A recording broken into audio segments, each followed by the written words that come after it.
그에게 여짜오되 주께서 여기 계셨더라면 내 오라버니가 죽지 아니하였겠나이다. 그러나 나는 이제라도 주께서 무엇이든지 하나님께 구하시는 것을 하나님이 주실 줄을 아나이다. 예수께서 이르시되 내 오라버니가 다시 살아나리라. 마르다가 이르되 마지막 날 부활할 때에는 다시 살아날 줄을 내가 아나이다. 예수께서 이르시되 나는 부활이요 생명이니 나를 믿는 자는 죽어도 살겠고 무릇 살아서 나를 믿는 자는 영원히 죽지 아니하리니 이것을 내가 믿느냐. 이르되 주여 그러하리이다. 주는 그리스도시요 세상에 오시는 하나님의 아들이신 줄 내가 믿나이다. 아멘. 그런데 그 유명한 릴레 만종이라고 하는 그림 작품 기억하십니까? 근데 이 그림 보시면 어떤 느낌이 드십니까? 떠오르는 이미지, 생각 혹은 단어, 어떤 단어가 떠오르시나요? 하나님. 하나님. 예, 좋습니다. 감사. 또 예, 평상시에 그림 감상들을 잘 안 하시는 모양입니다.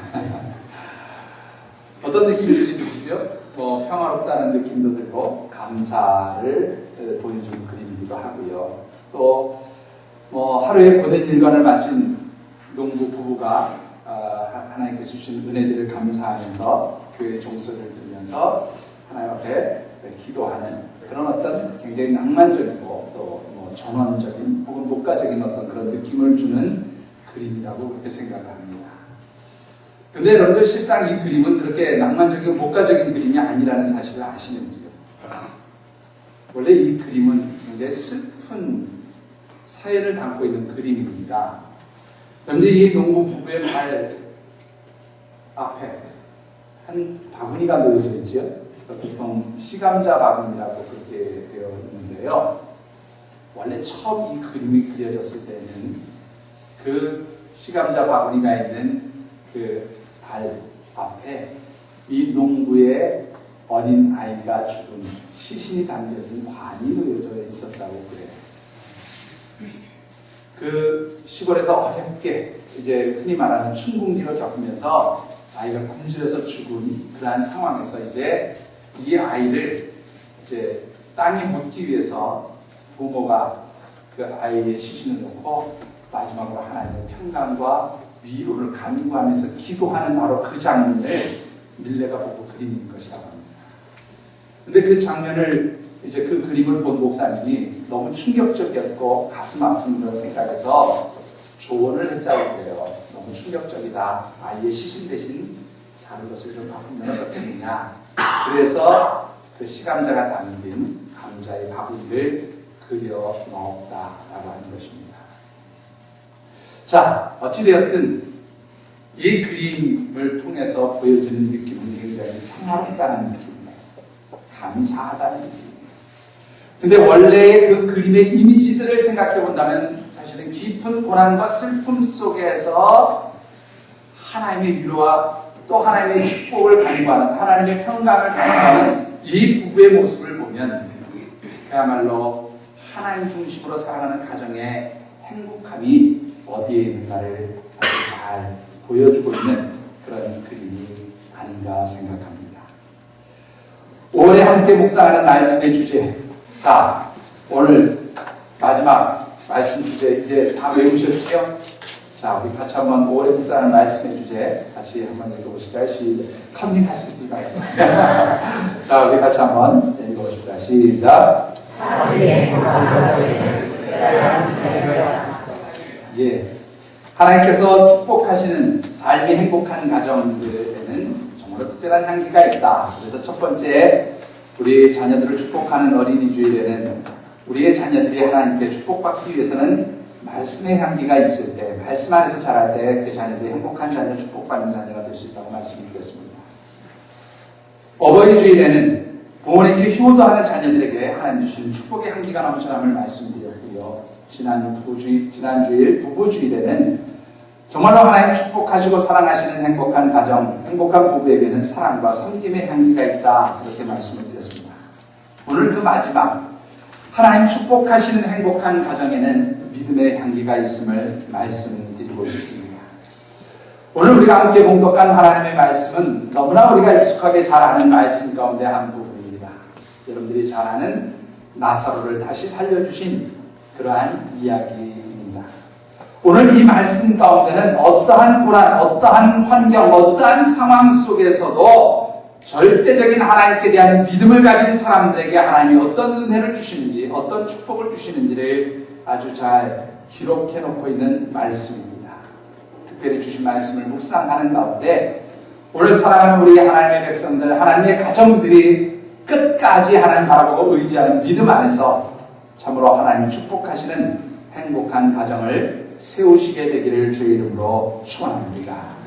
자, 오늘 주신 말씀을 통해서 우리가 먼저 묵상해 보기를 원하는 것은요, 하나님께서 사랑하시고 하나님이 축복하시는 가정 되기 위해서 우리가 기억해야 할 것이 있습니다. 무엇을 기억해야 될까요? 그것은 하나님이 축복하시고 사랑하는 가정 가운데도 고난이 있다는 거예요. 슬픔이 있다는 거예요. 어려움이 있다는 거예요. 하나님이 사랑하시면, 하나님이 축복하시면, 하나님의 정말로 은총을 받은 가정은 늘 모든 것이 형통하고 잘 되고 모든 것이 평안한 것이 아니라 때로는 그 하나님이 사랑하시고 축복하시는 가정 가운데도 고난이 있다는 거예요. 슬픔이 있다는 거예요. 아픔이 있다는 겁니다. 오늘 본문 21절의 말씀을 우리 같이 한번 통독해 보십시다.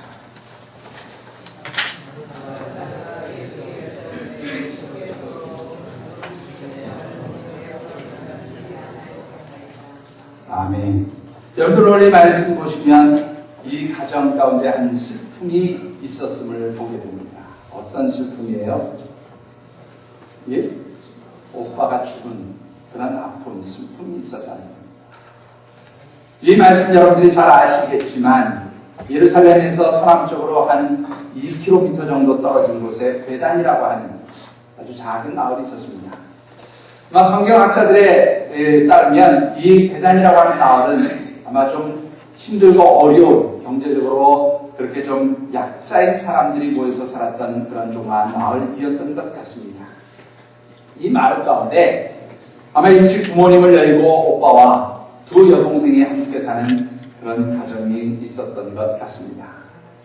오빠 나사로와 두 여동생 마르다와 마리아는 힘들지만 어렵게 형제들이 오손도손 그렇게 행복하게 살던 그러한 상황이었습니다. 그들의 사는 모습을 보시고 예수님이 아마 참으로 그들의 그 삶 자체를 귀하게 여기시고 특별히 그들을 축복해 주셨던 것 같아요. 그래서 11장 5절, 6절 쭉 보시면 이 나사로의 가정은 예수님께서 사랑하시는 그런 가정이었다고 그렇게 기록한 것을 보게 됩니다. 그러니까 예수님이 사랑하시고 축복하시고 또 예수님이 예루살렘에 올라오시면 늘 이 나사로의 집에 머물고 하셨기에 이 나사로의 가정은 정말로 특별한 하나님의 사랑, 특별한 우리 주님의 사랑을 받았던 가정임을 알 수가 있습니다. 그런데 그렇게 하나님의 특별한 사랑과 은총을 받은 이 나사로의 가정 가운데 슬픈 일이 생긴 거예요.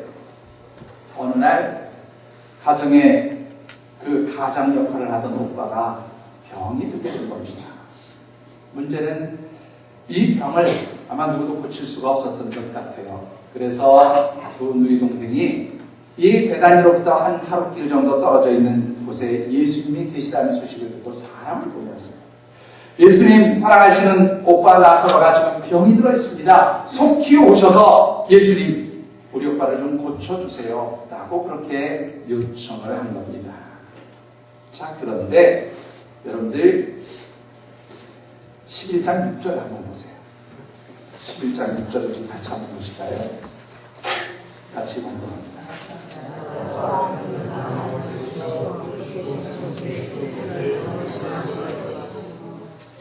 여러분들 분명히 나사로가 병이 들었다고 그렇게 전달을 받으셨어요. 그러면 예수님이 사랑하시는 그런 가정이니까, 예수님 축복하시기를 원하시는 가정이니까 즉시 달려가셔서 이 나사로의 병을 고쳐주셔야 마땅한 일 아니겠습니까? 그런데 여러분들 예수님께서 이 나사로의 병을 고쳐주신 것이 아니라 어떻게 해요? 이틀을 더 지체하시면서 나사로의 집으로 가지 않으셨다는 거예요. 여러분들 어떻게 생각하십니까? 아니, 하나님이 사랑하시는 가정, 예수님이 축복하시는 가정, 예수님이 정말로 귀하게 여기시는 가정이라면 당장 달려가셔서 그 병든 것을 고쳐주시고 살려주셔야 되지 않아요? 그런데 이틀을 더 지체하시다가 이 나사로의 집으로 갔을 때는 이 나사로가 죽어서 장사 지낸 지 4일이 지난 뒤였다고 그렇게 성경은 기록하고 있습니다. 자, 여러분들 정리해 보십시다. 분명히 이 나사로가 병들었고 죽은 것은 이 가정 가운데는 고난이었습니다. 슬픔이었습니다. 아픔이었어요. 그렇지 않습니까? 그러면 하나님께서 사랑하시는 가정, 주님이 축복하시는 가정, 주님이 참으로 귀하게 여기시는 가정 가운데 왜 그런 고난이 임하도록 그렇게 주님은 이틀씩이나 지체를 하시고 그 고난을 그대로 방치해 두셨냐? 병 걸렸을 때에 즉시 고쳐주셨으면 그렇게 더 큰 슬픔과 고통을 당하지 않아도 될 것을 왜 이틀씩 지체하셔서 결국은 죽은 지 4일이나 지난 뒤에 그 가정을 예수님께서 만나 주셨느냐 하는 것입니다. 그 이유에 대해서 여러분들 요한복음 11장 4절의 말씀에 이런 기록을 남겨놓고 있습니다. 제가 말씀을 받들어 읽겠습니다. 예수께서 들으시고 이르시되 이 병은 죽을 병이 아니라 하나님의 영광을 위함이요 하나님의 아들이 이로 말미암아 영광을 받게 하려 함이라 하시더라. 아멘. 나사로의 가정이 고난당한 이유가 뭐라고요? 하나님의 영광을 나타내는 거죠. 다른 말로 표현하면 하나님이 축복하시고 하나님이 사랑하시는 하나님의 택한 백성들 가정 가운데 고난이 오고 어려움이 오고 환난이 올 때 그 고난과 어려움과 환난은 왜 주시는 거예요? 하나님의 영광을 드러내기 위함임을 여러분들이 믿으시게 되기를 주님으로 축원합니다. 여러분들 왜 예수님이 병들었을 때 가지 않으시고 죽은 지 4일이나 지난 뒤에 가셨을까?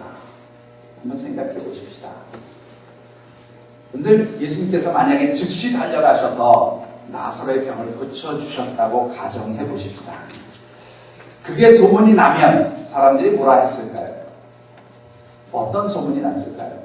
아, 예수님께서 베다니에 사는 나사로의 병을 고쳐주셨대. 오케이, 좋습니다. 그런데 그 다음에 뭐라고 얘기했을까요? 에이, 그거 뭐 다른 의사들도 병들었으면 고칠 수 있지 않겠어? 아마 그런 이야기가 뒤따라왔을 것 같아요. 여러분도 어떻게 생각하십니까? 대부분의 사람들이 누가 병이 걸렸대, 어디 가서 치료받고 나왔대. 그건 어디 병원 가도 나을 수 있어. 어디 병원 가도 고칠 수 있어. 아마 그런 이야기들이 당시에도 흔히 돌았을 것이라 하는 얘기입니다.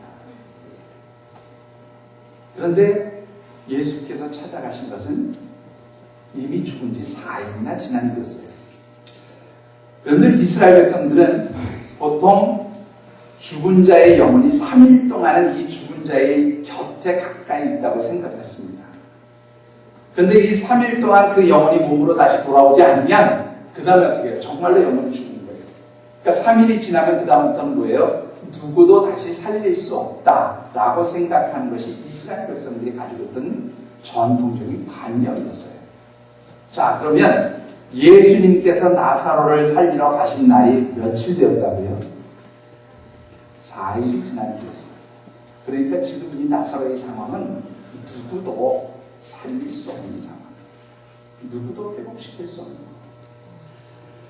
그런데 예수님께서 그를 찾아가셔서 살려주셨을 때에 바로 그 속에서 무엇이 나타나는 거예요? 하나님의 영광이 나타나는 거예요. 누구도 살릴 수 없는, 누구도 어떤 의사도 고칠 수 없는 그 나사로를 죽음 자 가운데서 살리시는 하나님의 역사, 하나님의 능력, 하나님의 기적이 바로 우리 주님을 통해서 나타날 것을 보여주시기 위해서 나사로의 가정 가운데 고난이 임하고 슬픔이 임하고 어려운 환경을 만나게 되었다라고 하는 것입니다. 사랑하는 성도 여러분, 이렇게 본다면 오늘 하나님의 택한 백성된 우리 가정 가운데 임하는 고난의 문제들을 조금 더 쉽게 바라볼 수 있는 줄 믿습니다. 여러분들에게는 어떤 고난이 있습니까? 여러분들에게는 어떤 아픔이 있습니까?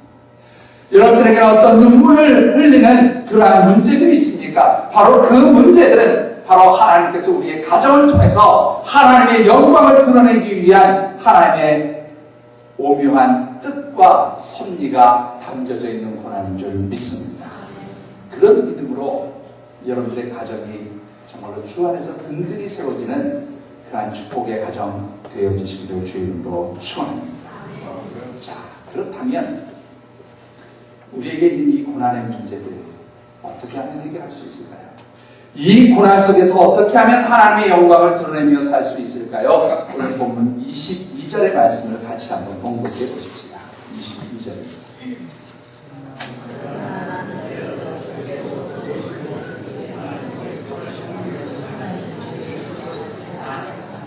아멘. 여러분들 마르다가 이렇게 얘기합니다. 주님이 여기 계셨더라면 우리 오빠가 죽지 않았을 것을요. 그런데 그 뒤에 마르다가 또 이런 고백을 합니다. 그러나 지금이라도 예수님께서 하나님께 무엇이든지 구하면 하나님이 무엇이든지 이루어 주실 줄을 내가 믿습니다. 믿으십니까? 여러분 굉장한 믿음의 고백이에요. 그렇죠? 여러분들 이 말을 다른 말로 바꾸면 무슨 뜻이 됩니까? 예수님, 지금이라도 예수님께서 기도해 주시면 하나님께서 우리 오빠 살려주실 줄 믿습니다. 맞습니까? 이 고백이 맞지요? 믿으시면 아멘을 해주시기 바랍니다. 문장상으로 보면 그래요. 근데 여러분들 그 뒤를 한번 보십시다. 제가 한번 읽어볼게요. 23절에 이 마르다의 믿음의 고백을 들으시고 예수님께서 뭐라고 말씀하십니까? 네오라비가 다시 살아나리다. 아멘.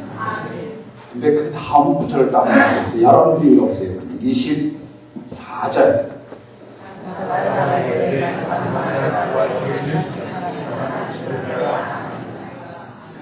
여러분들 그 22절과 24절의 차이점이 이해가 되십니까? 어떤 차이가 있는지 이해가 되세요? 여러분들 22절에 있는 말씀대로 하면 마르다는 정말로 절대적으로 하나님을 믿고 신뢰하고 의지하는 사람이었어요. 그리고 하나님의 역사가 어느 때든지 일어날 수 있다고 그렇게 고백한 사람이었습니다. 그런데 24절의 말씀을 보면 어떤 뜻이 돼요? 지금이 아니고 마지막 심판 때에, 마지막 부활할 때에 그때 살게 해주실 것은 믿습니다. 그러나 지금 하나님의 역사가 일어날 것은 내가 못 믿겠습니다. 사실은 그런 고백입니다. 다른 말로 바꾸면 이 마르다가 믿음은 있었어요. 그런데 어떤 믿음입니까? 그저 나중에 하나님 그렇게 하실 줄 믿지만 지금은 불가능할 줄 내가 압니다. 이런 고백입니다. 그럼 또 어떻게 생각하십니까? 하나님께 불가능한 일이 있습니까? 하나님 하시지 못할 일이 있습니까? 하나님 손에서 안 될 일이 있습니까? 중요한 것은 내가 어떠한 환경, 어떠한 상황, 어떠한 그러한 고난 속에서도 하나님이 하시면 지금 당장이라도 하나님 기적을 일으키시고 하나님 역사를 일으키시고 하나님 능력을 보여주실 줄 믿습니다. 바로 이런 고백을 하는 것이 중요한 줄 믿습니다. 그런데 고난은요 늘 우리의 환경 속에서 우리의 눈을 멀게 합니다. 그렇죠? 고난을 당하면 사람들이 모든 것이 불투명해 보입니다. 고난을 당하는 그 환경과 상황 속에 처해 있으면 모든 것이 불가능한 것처럼 느껴집니다. 모든 것이 안 될 것이라는 부정적인 생각을 가지게 됩니다. 그러나 믿음 있는 사람, 하나님께 대한 절대적인 신뢰와 믿음이 있는 사람들에게는 어떠한 고난의 환경 속에서도 불투명한 것이 아니라 하나님의 역사 속에 이루어지는 분명한 일들을 보게 되어지는 줄 믿습니다. 어떠한 고난 속에서도 믿음이 있는 사람들은 불가능한 것을 보는 것이 아니라 하나님이 역사하시는 가능함을 보게 되어지는 줄 믿습니다. 여러분들 저는 아브라함을 그러면서 굉장히 좋아합니다. 왜 아브라함을 하나님께서 믿음의 조상이라고 그렇게 인정해 주셨을까? 근데 이 아브라함이 참으로 오랜 세월 기다리다가 100세가 돼서 얻은 아들 이삭을 어느 날 갑자기 하나님께서 모리아산에서 제물로 바치라고 그렇게 명령을 하십니다. 아마 나름대로 굉장히 밤새도록 고민을 했을지도 모릅니다. 그러나 분명한 것은 하나님 명령을 받은 그 다음날 아침 아들 이삭을 데리고 이 모리아산으로 향하는 아브라함의 모습을 볼 수가 있어요. 아들 이삭이 묻습니다. 아버지, 하나님께 번제로 드릴 양은 어디에 있습니까? 양을 준비해 가야 되지 않습니까? 그렇게 부를 때에 아브라함이 뭐라고 대답합니까? 아들아, 하나님께서 친히 자신을 위하여 그 제물을 번제할 양을 준비하시리라. 이것이 바로 아브라함의 믿음이고 신앙의 고백이었다라고 하는 것입니다. 여러분들, 하나님께서 무엇을 지금 준비해 놓으신 게 아니에요. 눈에 보이지도 않습니다. 불투명한 거예요. 확실한 거 하나도 없어요.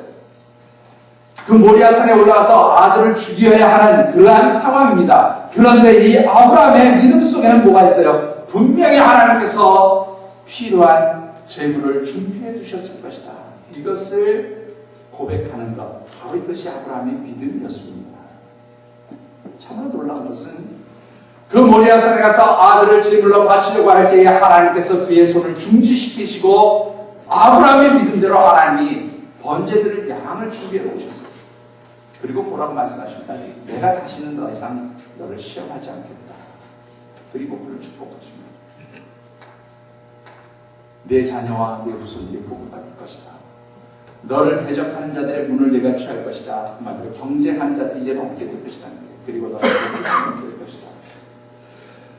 어떻게 보면 고난의 상황입니다. 모든 것이 불투명하고 불가능하게 보이는 그러한 상황이지만 믿음의 고백을 드릴 때에 하나님께서 그 아브라함을 축복해 주신 줄 믿습니다. 여러분들 이런 믿음이 있어지게 되기를 바랍니다. 데이비드 시멘즈라고 하는 교수님이 쓰신 책 가운데 탓이라고 하는 책이 있어요. 탓이라고 하는 제목의 책인데요. 그런데 만일 내가 무엇 했다면 이라는 말들을 사람들이 참 많이 하지요. 네?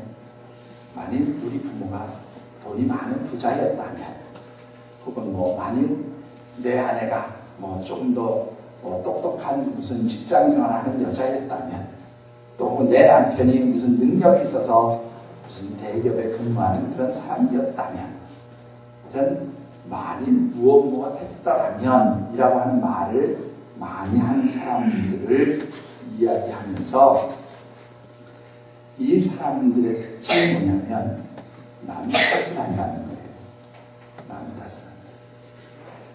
만일 내가 무엇 했더라면 이렇게 얘기하는 사람들은 대부분 자기가 현재 그 무엇 하지 못해서 이루지 못한 것에 대해서 누구 탓을 해요? 누구 때문에 남 탓, 내 탓이 아니고 남 탓이라고 그렇게 이야기한다는 겁니다. 그런데 이분이 그래서 그런 말입니다. 거기서 누구 때문이라고 탓을 하지 않고 하나의 모든 것이 불가능하고 모든 것이 보이지 않고 모든 것이 암울한 상황이지만 그러나 내 이 환경 속에서 하나님이 역사하시고 하나님이 붙들어 주시고 하나님이 은혜를 베풀어 주시고 하나님의 능력의 손길을 펼쳐주시면 하나님 내 삶의 자리가 정말로 변화될 줄 믿습니다. 바뀌어질 줄 믿습니다. 그런 고백을 할 때에 진정 하나님의 역사와 하나님의 능력과 하나님의 기적이 나타날 것이다. 그런 말을 남기고 있습니다. 사랑하는 성도 여러분, 여러분들의 삶의 자리에서 정말 힘들고 어려울 때 모든 것이 불가능해 보이고 불투명해 보이고 모든 것이 암울해 보일 바로 그때에 여러분들 하나님 바라보는 믿음의 사람들이 믿음의 가정이 되어주시기를 주의 이름으로 축원합니다. 그리하면 불가능한 것이 무엇으로 바뀌어요? 가능한 것으로. 불가능한 것이 분명한 하나님의 선교와 역사로 나타나게 되어지고 보여지게 되어지는 줄 믿습니다. 우리가 어떠한 환경과 상황 속에서도 하나님의 역사하심과 하나님의 손길과 하나님의 능력을 신뢰하는 믿음으로 우리의 가정을 세우고 우리의 삶을 살아나갈 때에 하나님 어떤 은혜와 축복을 주십니까? 여러분들 본문 26절 같이 한번 보겠습니다. 25절 6절 같이 보면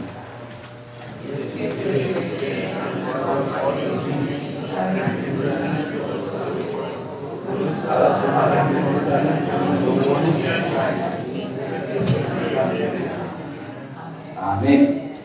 근데 이 마르다가요, 굉장히 믿음이 있는 것처럼 그렇게 자신을 위장했지만 믿음이 없는 걸 보시고 예수님 깨우쳐 주십니다. 나는 부활이요 생명이니 나를 믿으면 죽어도 살고 살아서 나를 믿는 자는 영원히 죽지 않을 것이다. 그리고 여러분들 40절 말씀 한번 보시겠어요? 제가 읽겠습니다. 예수께서 이르시되 내 말이 네가 믿으면 하나님의 영광을 보리라 하지 않더냐. 믿으면 하나님의 영광이 나타나. 믿으면 하나님의 역사가 나타나. 믿으면 하나님의 기적이 나타난다는 거예요. 믿으면 하나님의 능력의 손길이 나타남을 분명히 주님께서 말씀해 주신 걸 믿습니다. 그리고 그 이후 말씀 42절, 43절, 44절을 보시면 죽은 지 4일이나 지나서 냄새나는 그 나사로가 바로 죽은 자의 자리에서 걸어 나온 것을 보게 됩니다. 여러분들 이 나사로가 무덤 속에서 죽은 지 4일 만에 걸어 나온 모습을 보았을 때 이 마리아와 마르다의 마음은 어떤 마음이었을까요? 어떤 느낌이었을까요? 네? 기절했다, 놀라서 도망갔다, 기뻤다, 뭘까요? 네? 여러분들에게 만약 이런 일이 벌어졌다면 여러분들은 어떻게 하시겠습니까? 네? 갑자기 무덤이 탁 열려지고 네? 죽었던 사람이 살아나온다 그러면 어떻게 될까요? 놀라기도 했겠지만 아마 대단히 기쁨을 느꼈을 겁니다. 큰 기쁨을 누리게 되었을 것입니다. 그런데 하나님 바라보고 의지하는 믿음의 사람들에게는 고난 속에서 하나님 주신 기쁨의 회복의 역사가 있게 되는 줄 믿습니다.